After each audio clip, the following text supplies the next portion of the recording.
Hey, watercolor students. So our next project is to work on a painting that combines only two colors, two complementary colors, and it should be a close-up view. So anything like this where you're zooming in on some specific details. Hold this up a little more. And so I'm going to paint this eyeball, and I've started already, but I'm limiting myself to two colors no matter what. So I got my setup here, um, my source that I'm looking at directly in front of my paper. I've got my watercolors to the side, and then I've decided that the two colors that I see here, the dominant two colors are a kind of red orange and a blue green, and I'm just going to try to make everything work using those tones. So this project is, of course, about working with complementary colors and then using them to neutralize one another. When you neutralize a complementary color, then it gets darker. If it stays in the orange range, it remains kind of like a warm tone. If it stays in the blue range, then it remains kind of a cool tone. But then using them, kind of layering them, overlapping them, integrating them with one another, that will create this visual harmony. This is something that you can always use and should always be using when you're making paintings with all the colors in the spectrum. So I've already started, and basically I'm doing some washes, controlled areas of wet into wet washes, because when I look at the eye, especially the iris, there's all this weird kind of wet into wet stuff going on anyway, kind of marbleizing almost going on in the eye. So I'm literally putting down wet and then dropping paint in there. And then the other thing to notice is that uh, whatever you're choosing, say you're using a red and a green or yellow green and red violet, use the lighter version, use the lighter color first as a base, and then go in and modify it with a darker color. I would say don't start with a darker color first, start with a lighter color. In this case, the lighter color is orange. So I can basically do a pretty strong base of orange over everything and then lay the blue into that. Although I am kind of, I am kind of mixing it in as I go. So I'm just going to start working and then I will see what happens.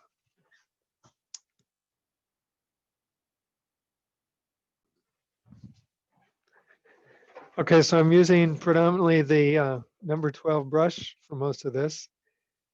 And I've mixed up a bunch of color on my palette. I'm making some more. I mixed a little red and a little yellow together to create kind of a red-orange color. So it's good to have a lot of paint to pull from.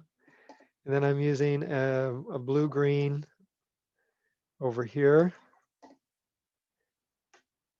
and making a big,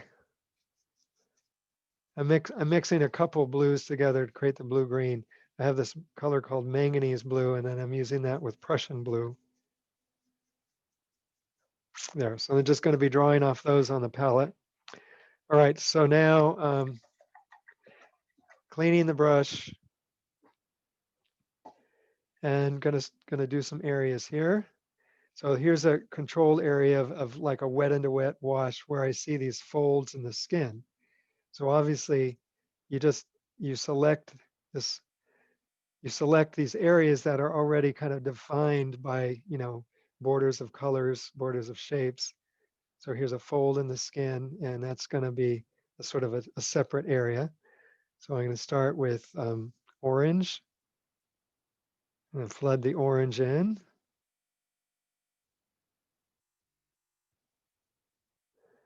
And then it seems to get lighter as it goes up. I'm really loving toilet paper as a way to control the color, keeping the paint from going up too much. Now, I'm noticing that it's kind of darker. The skin is darker there because it's in a shadow, so I wouldn't maybe have as much intense orange. So I mixed a little blue with the orange. Kind of float the blue in there. And then it just basically just needs to be dark. And then I'll, when it dries, I'll come back and kind of assess what's happening. But it just needs to look like kind of a wrinkle or a fold where the eyelid goes back into the head. So then just sort of like a graduated wash. All of these areas, sometimes you can get away with a once over, and sometimes it takes 2 or 3 steps to get the color just right, to get the values darker. But for now, that seems to be in the range. It's a little bit, tone's a little bit too warm right now, but I can always cool it down later with a wash. And just kind of lifting out a little bit like that. So it looks curvy. I'll do the other side. And that's darker. So I might start with a little more blue in my mixture. Really strong shadow over there.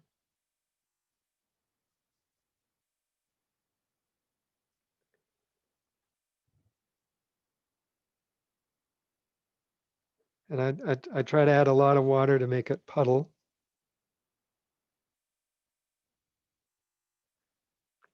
Needs more blue. This aqua blue, you wouldn't think that you'd see it in the skin tone, but it really does come out.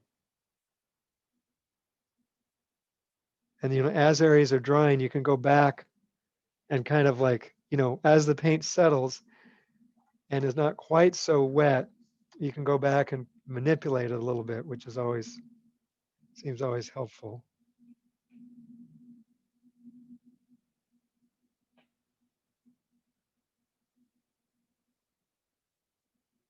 There, okay, let it dry. So now repeat the same process in other areas. So here's a nice section I can do, which is the white of the eye. And it's not white at all because of the shadow that's being cast on it. It's got a kind of, gray cast. So I'm making a gray by mixing these two colors together, just like you did in your neutral mixtures chart. And just making a big puddle of wet.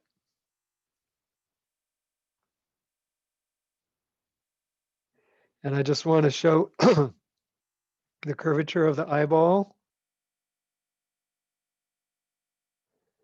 So I'm gonna, once I got all the liquid down here, then I'm gonna start dropping in a little more color. I don't want it to be too dark, but definitely I want there to be this sense of curvature. So now I'm going to, there's an area here. There's hardly anywhere in the painting where you're really going to see an absolute white.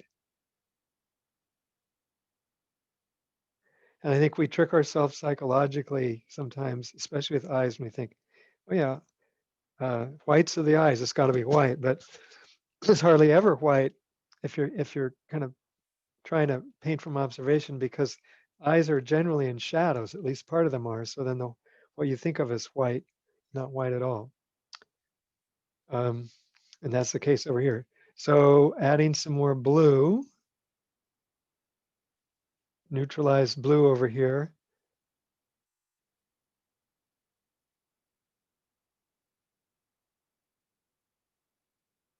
And just allowing it to kind of lighten just a little bit over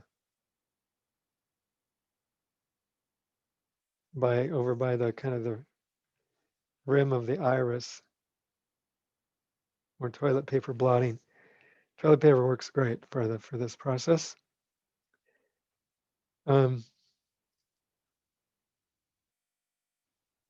then more dark, and I'm just doing what the image tells me to do. It's there, so that's why I'm doing it.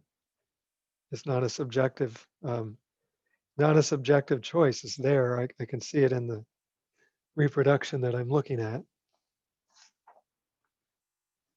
It's dark, even though it's the white of the eye, it's dark because it's in a shadow. So just bringing a little more blue in there. And that sort of suggests, kind of blotting some away, that suggests a little curvature. And then the tear gland will be over there, and I can work on that later. But for the moment, this is probably fine. Now for the other, this side is lighter. And what I'm seeing in my reproduction is that it's a cleaner blue. It's a very pale blue, but it's cleaner. So I'm not neutralizing it as much. I'm just using the kind of the purer version of that blue.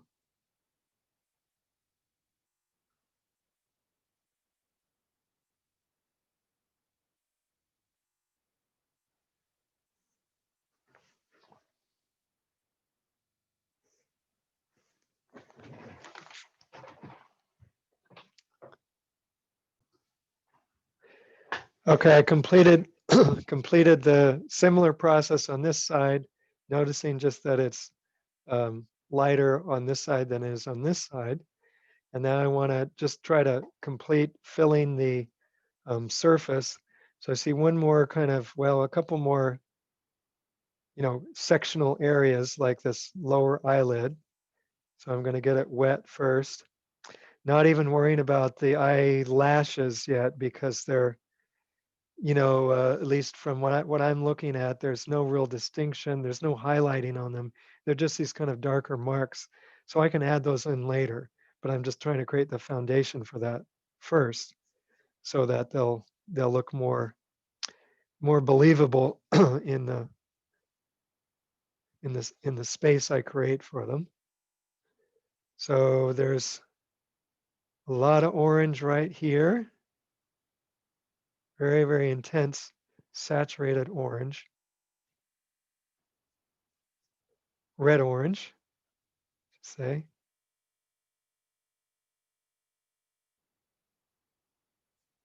And remember, I'm just not using yellow, I'm not using other colors, I'm just using this one red orange. So I am limiting my palette. This could be done with more colors, but the exercise is just to use two colors and see what you can get out of those two colors, which is pretty amazing. Once you try, you'll realize, oh wow, this will go a long way. 'Cause you're dealing with kind of a spectral range of things, just in terms of like bright, dark, light, dark, and then bright, dull, also cold, warm. Those are all three. Those are three types of contrasts that are really important in terms of working with color. Okay, so I have a large area here that I'm seeing in my reproduction, and then it gets kind of very light.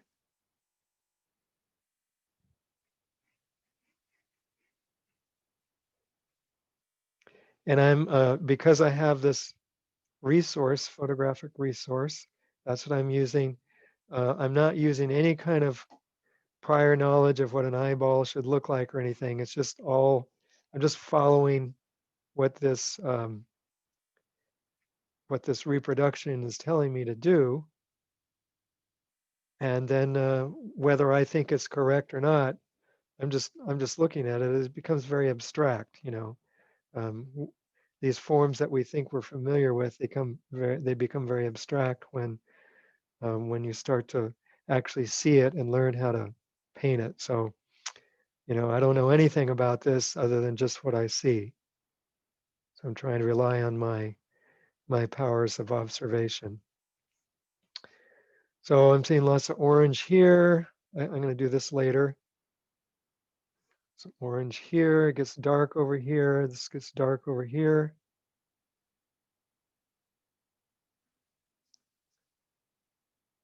There's a tear duct here that I might just leave for later, just so that it looks kind of separated. So kind of joining these joining these areas together. Here will eventually be covered up with an eyelash. Now, I painted it mostly into wet paint. Um, there are a few areas that are kind of sharper, crisper.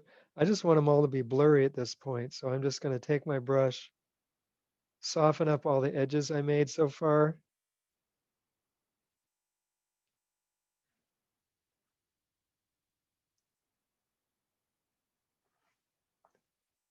I can't have all soft edges, but just for the moment, um, making them soft. Now I need to come in with some darker, some blue to neutralize this color.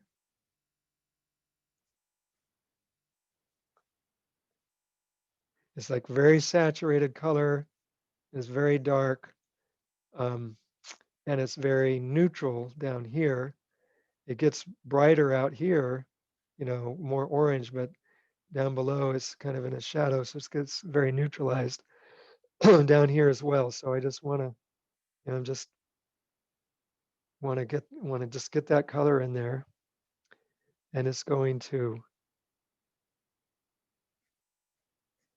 kind of bleed together. It'll merge, and then I can help it merge too by just kind of mixing on the paper with my brush.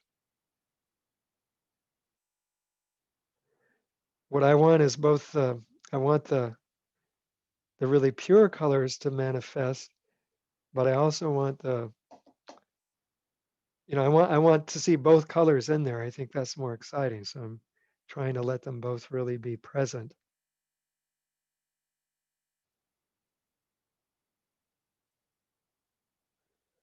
there. And I'm going to come along, and this needs to be lighter here. So I'm going to see if I can lift a little paint.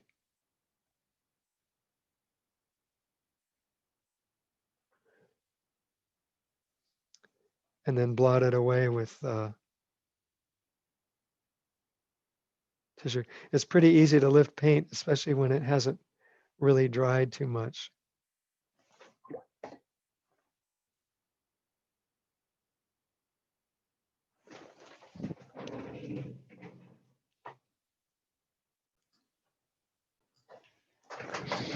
Okay, so I have my eyeball pretty well blocked in now. And now I want to go back, to the fun part, doing the iris and the lens and so on, and then it'll start to separate. Now it's pretty scary looking right now, but it's kind of scary looking anyway. In terms of the reproduction, it's just like an eye that's like wide open, and when you get up close like that, it's a very strange and odd looking thing. So now you might have noticed that I laid down kind of an red-orange foundation because the eye is hazel. So it's hazel means it's a mixture of a few tones, but when I bring the blue back into it, it's gonna start to look more correct in terms of its terms of what its color, in terms of what its color, excuse me, color representation is. So maybe a little, well, this will be maybe more orange in here, but now I'm gonna start with some blue now.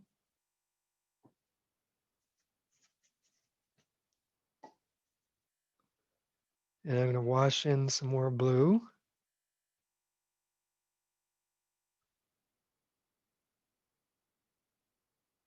What you want with the eye, you want it to look like there are a lot of colors that are going on there that are making up what you're seeing as hazel.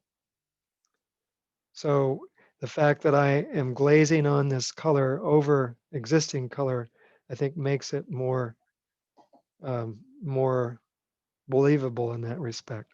Now I can't get every color because I'm only limiting myself to 2.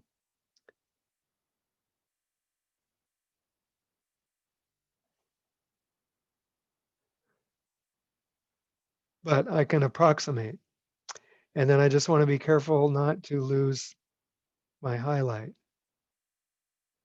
So right around the pupil, it's much more yellow, yellow, orange. I only have red orange, so I'm going to use that.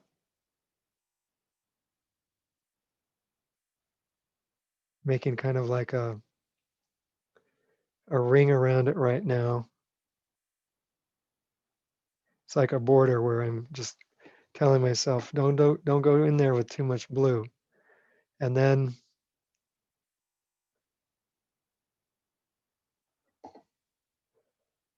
I want to kind of turn that into these little sort of, it's almost like a starburst shape.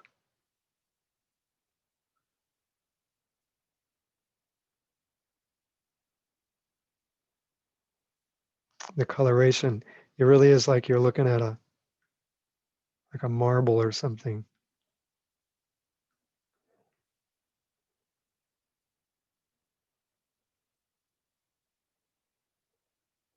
And I'm simplifying it a little bit because I'm not ready to go in there and do a scientific illustration and get every last little tiny, detail. Because I'm conscious of the time.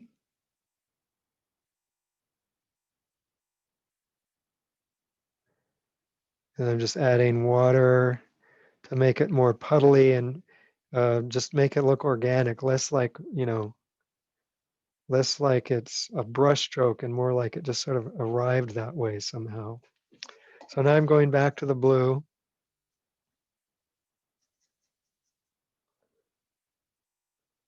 And I'm going to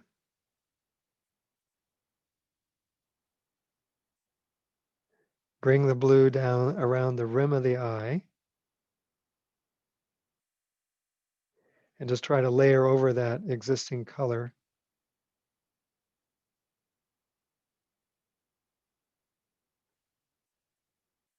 And then there's some highlights that I certainly don't want to lose.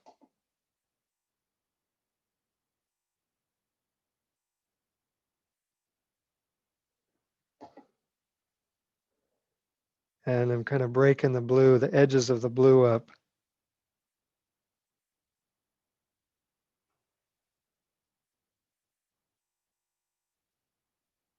Bring the blue up here. I want the blue to kind of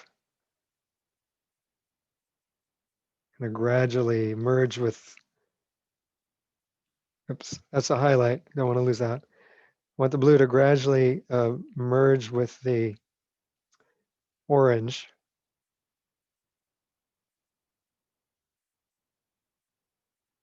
Just so that it looks more naturalistic.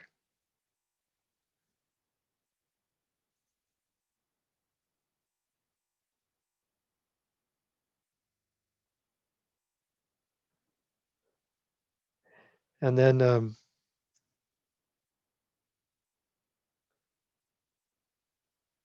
going to have to, be patient to see what happens as it's drying.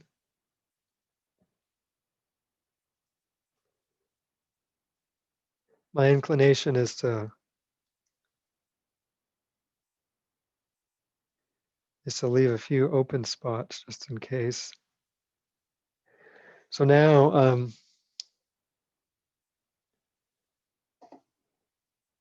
while I'm kind of waiting for this business to dry, I want to kind of take pigment away from over here because it's getting more light. And then up on top, there's going to be a shadow from the eyelid. But down here, there's more light hitting it, so I'm going to just leave it a little less saturated with pigment.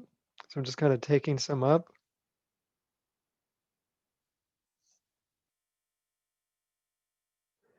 But then I want to go up here and I want to make it darker. So now I'm going to mix my amount of orange. So I got to make some more orange.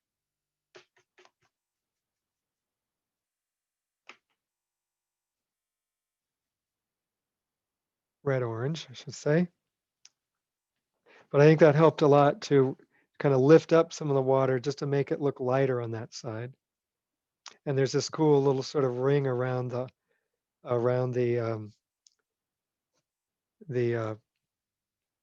pupil that I think looks cool. So now I want to make it darker though, definitely darker up here because the eyelid is casting shadow. So I'm going really dark.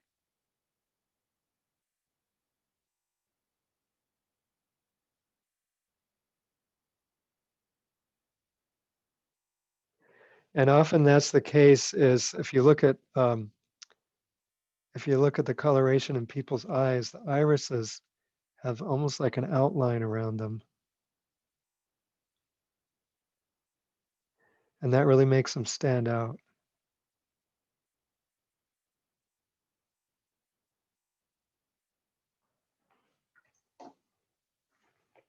So now same as before, I'm going to try to kind of integrate this in there, integrate the shadow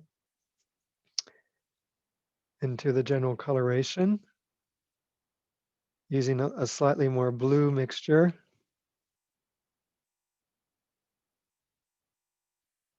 Just kind of going in there trying to make it somewhat soft.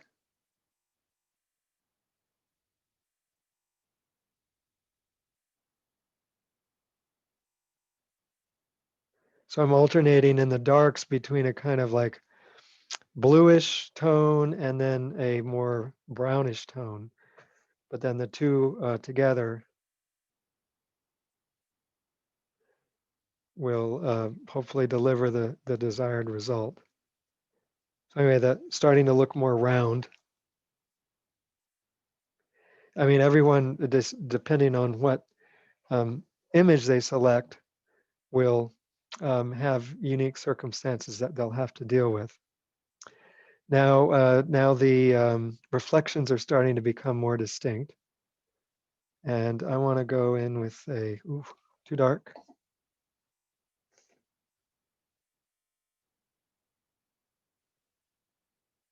I come in with a kind of a brown right there.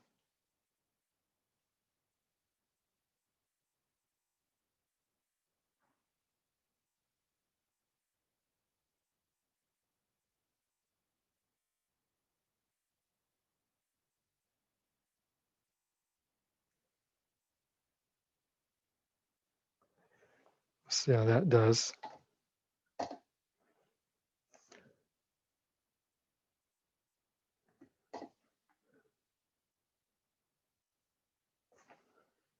We'll let that dry. I'll go and work somewhere else for a while.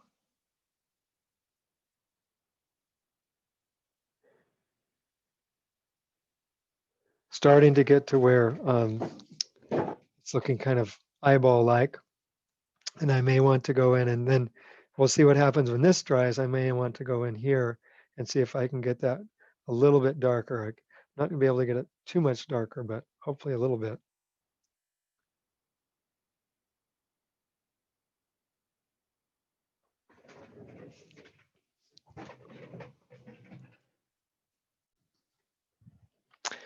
Okay, so now I'm gonna try to get the darkest possible dark I can into the pupil of the eye.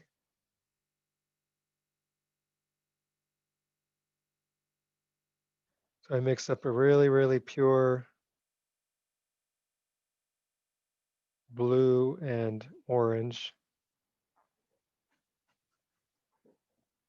I think that's helpful.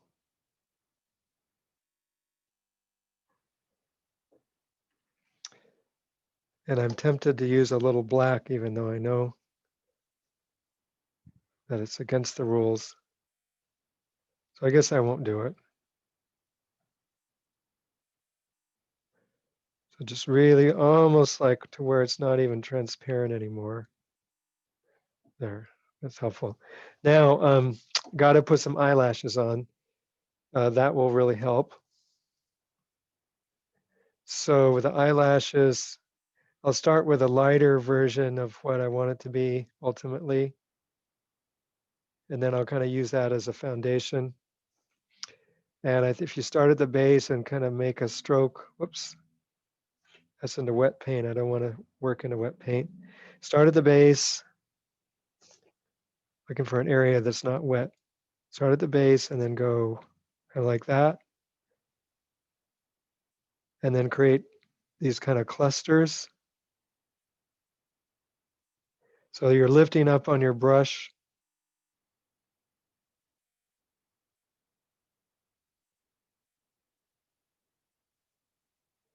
You're lifting up on your brush so that you get that kind of point.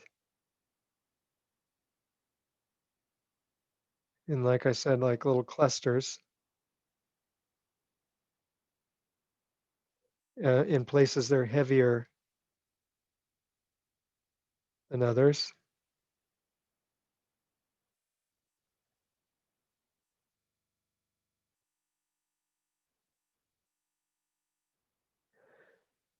You can even rotate your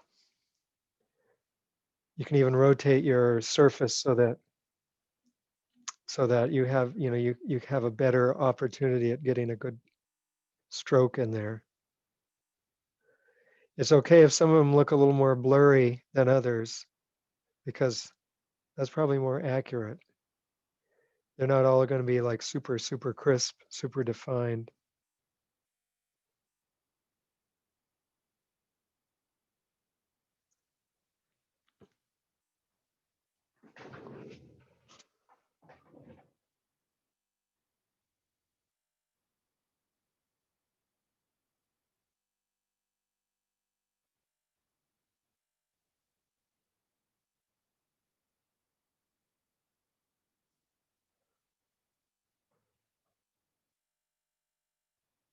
And then you can come back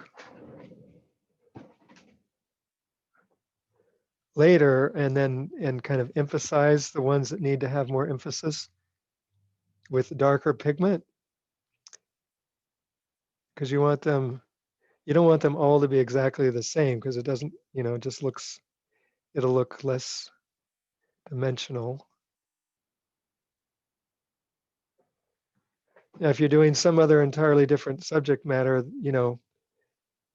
there'll be different issues to resolve, but this process at least will hopefully help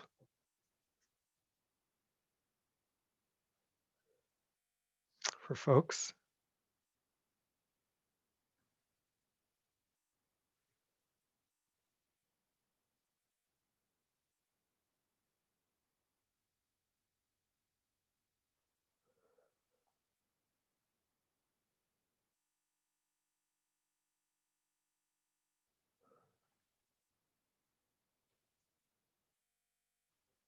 And the longest lashes are up there on the top. Got carried away with that one.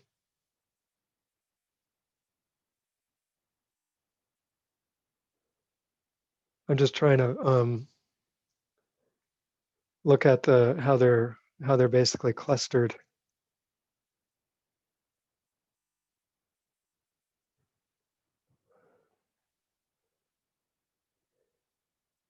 And they will definitely benefit from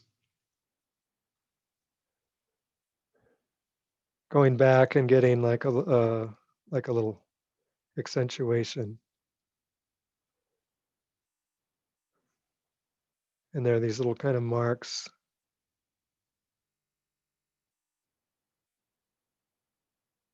along the base that I think are helpful, a little darker.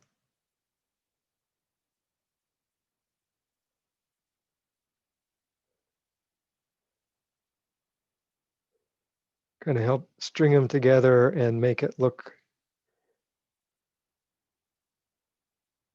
like there are more there than there actually are. I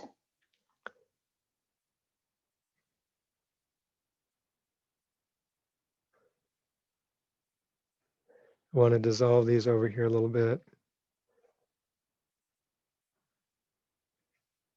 Like they're being, like the light is just sort of making them disappear.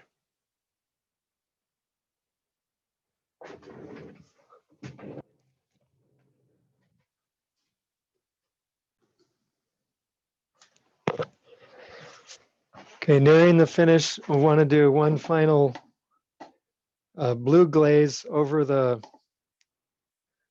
eye.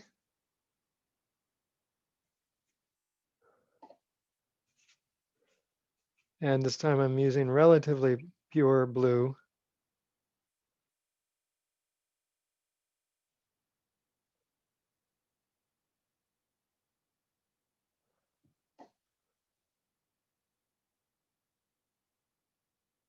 Let's get it just a little more.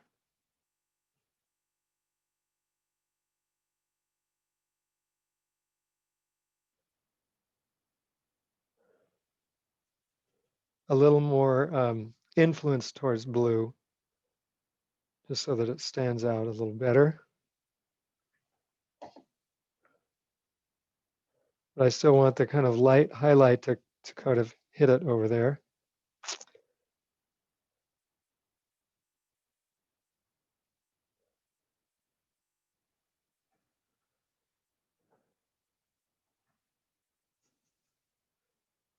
More shadow down here, just to make it more curvy.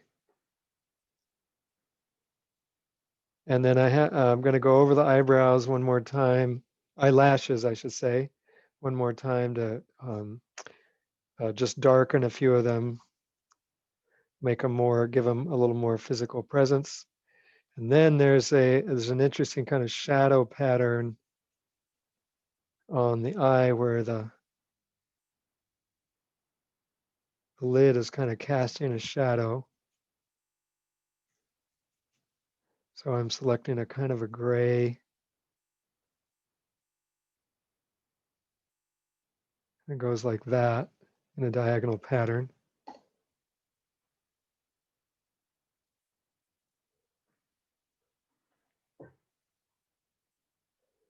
And that is in fact from the eyelashes. So I'm going to make this sort of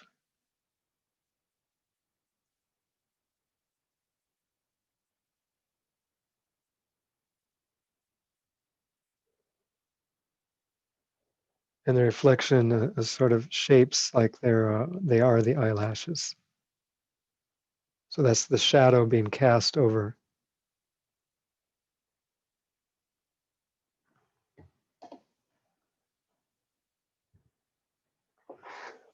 And then little shadow over here from the lid.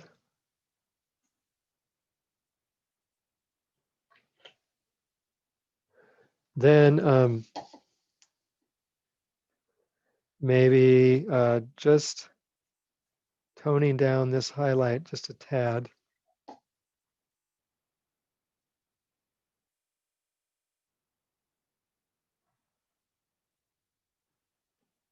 That seems to help bond that highlight a little more with the surface. Hopefully when it dries, it will do that. And then I might feel like I need to make more markings in this when it gets dry, but it's kind of getting there. It's have to weigh the potential of overworking.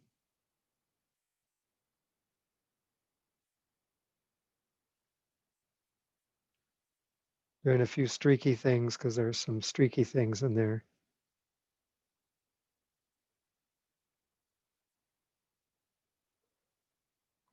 This is also potentially where one gets into trouble. Okay, now just some darkening of the eyelashes.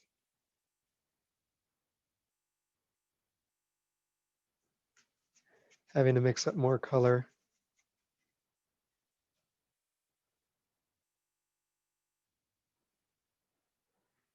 And then doing just a few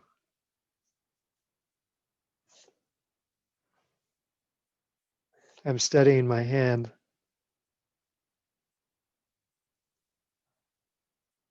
And so you kind of pick some that you've already gone over and then just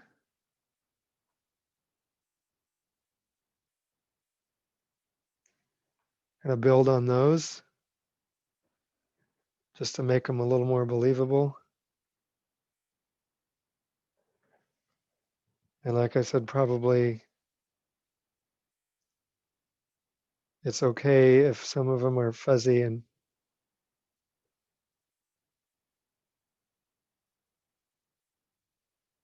some of them aren't.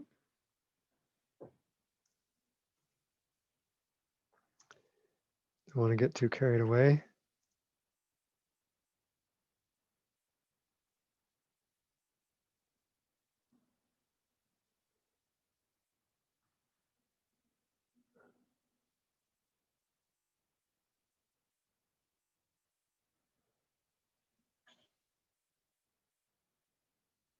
And then the final thing is you just have to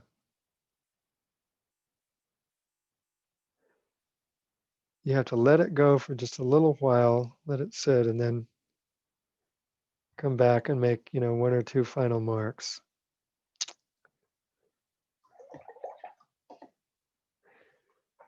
I want to darken this border just a little bit. And then I'm going to put my brush down. That should soften as it dries. Put my brush down and then I'll, take one final look and see what I've got. And that might very well be it. All right. Demonstration over.